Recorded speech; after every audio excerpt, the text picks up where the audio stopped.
कौन सबसे खतरनाक गेंदबाज है? अपनी कीमती राय नीचे कमेंट करके जरूर बताइए। दोस्तों, जैसा कि आपको पता है, इंडिया और इंग्लैंड के बीच 3 मैचों की सबसे रोमांचक वनडे सीरीज का पहला और सबसे खतरनाक मुकाबला यहां नागपुर के विदर्भ क्रिकेट एसोसिएशन स्टेडियम में खेला गया, जहां टॉस के लिए सिक्का उछाला गया तो टॉस के बॉस बने इंग्लैंड के कप्तान जोश बटलर, जिन्होंने टॉस जीतकर सबसे पहले इस बार बल्लेबाजी करने का फैसला किया और टीम इंडिया को बॉलिंग का निमंत्रित दिया। तो वहीं दोस्तों, टीम इंडिया के लिए आज मैच शुरू होने से पहले ही एक बड़ा झटका लगा, जब वनडे क्रिकेट के सरताज विराट कोहली को प्लेइंग 11 में शामिल नहीं किया गया। आज विराट के बिना ही टीम इंडिया इंग्लिश टीम से 2-2 हाथ करने उतरी थी। इंग्लैंड की तरफ से रनों की बारिश करने फिलिप सॉल्ट के साथ बेन डकेत की खतरनाक जोड़ी मैदान में उतरी थी। वहीं दूसरी तरफ से भारतीय टीम की तरफ से गेंदबाजी आक्रमण की शुरुआत की मोहम्मद शमी ने, जिन्होंने पहले ओवर ही अपनी कातिलाना गेंदबाजी से मेडन निकाल लिया।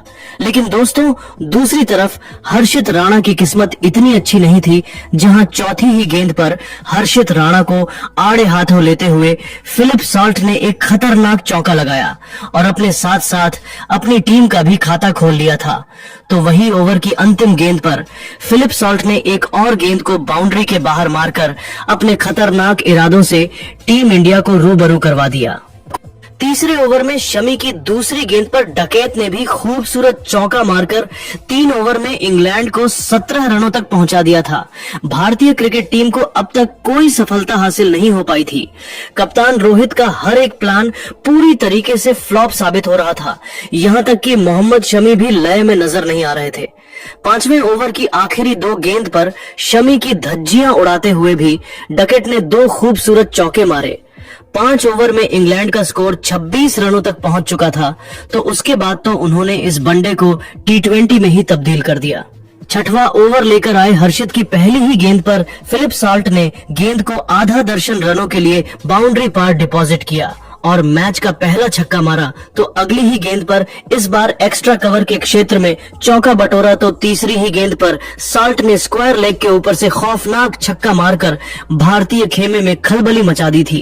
चौथी गेंद पर सॉल्ट ने इस बार मिड विकेट को टारगेट करते हुए एक और चौक बटोरा। 4 गेंद में ही उन्होंने 20 रन ठोक डाले थे। तो जाते जाते ओवर की अंतिम गेंद पर एक और तूफानी छक्का बटोरकर सॉल्ट ने इस ओवर में 26 रन मारे। 6 ओवर में ही अपनी टीम को 52 रनों तक पहुंचाया और पूरे स्टेडियम में मातम का माहौल पैदा कर दिया था। इनका विकेट लेना अब टीम इंडिया के लिए बहुत इंपॉर्टेंट हो चला था, लेकिन यह दोनों तो रुकने का नाम नहीं ले रहे थे। तुरंत रोहित शर्मा ने 8वें ओवर में गेंदबाजी में बदलाव करते हुए अक्षर पटेल को बॉलिंग में बुलाया। लेकिन दोस्तों, उनका पहले ही गेंद पर स्वागत फिलिप्स सॉल्ट ने चौका मारकर किया, तो तीसरी और चौथी लगातार 2 बॉल में डकैत ने भी चौका लगाकर रोहित के प्लान पर पानी फेर दिया था। 8 ओवर में इंग्लैंड का स्कोर 71 रनों तक पहुंच चुका था। टीम इंडिया की हालत खराब थी, लेकिन दोस्तों, तभी मैच में एक बहुत बड़ा ट्विस्ट आता है। जी हाँ, 9वां ओवर लेकर आए थे रोहित के तुरुप के इक्के हार्दिक पांड्या और ओवर की 5वीं गेंद पर 3 रन चुराने के चक्कर में फिलिप सॉल्ट श्रेयस अय्यर की जबरदस्त थ्रो पर रन आउट हो जाते हैं और टीम इंडिया को पहली सफलता मिल जाती है, जहां खतरनाक लग रहे सॉल्ट 26 बॉल में 5 चौकों 3 तूफानी छक्कों की बदौलत 43 बनाकर पेवेलियन लौटे।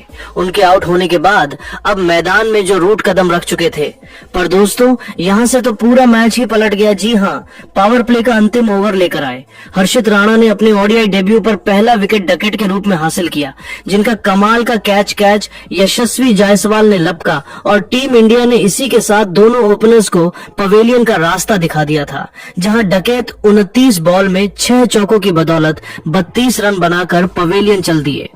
तो दोस्तों, उनके आउट होने के बाद हैरी ब्रुक मैदान में सेट भी नहीं हो पाए कि ओवर की अंतिम गेंद पर हर्षित ने अपनी जानलेवा बाउंसर से ब्रुक को राहुल के हाथों कैच आउट करवाकर इंग्लैंड की कमर ही तोड़ दी थी, जहां हैरी ब्रुक खाता भी नहीं खोल पाए। 10 ओवर के पावर प्ले में इंग्लैंड ने 77 रन बनाए थे और उनके 3 बल्लेबाज पेवेलियन की शोभा बढ़ाने वापस जा चुके थे। अब इंग्लैंड की डूबती नया पार लगाने की जिम्मेदारी जो रूट के साथ कप्तान